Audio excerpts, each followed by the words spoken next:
This is day 6 of improving my impromptu speech by practicing every day for 1 minute. I believe that there is no such thing as a perfect person for you. If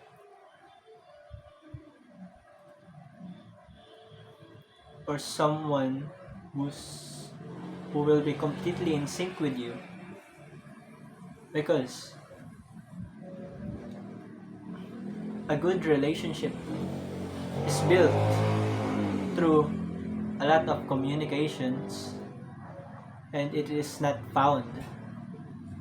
Why? It's because we have different views in life. We can't just be in sync,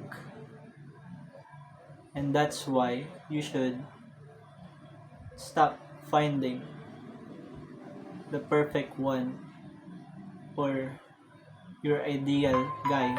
Instead, be the ideal person for that guy or a girl. I think I'm doing better. Don't you think so?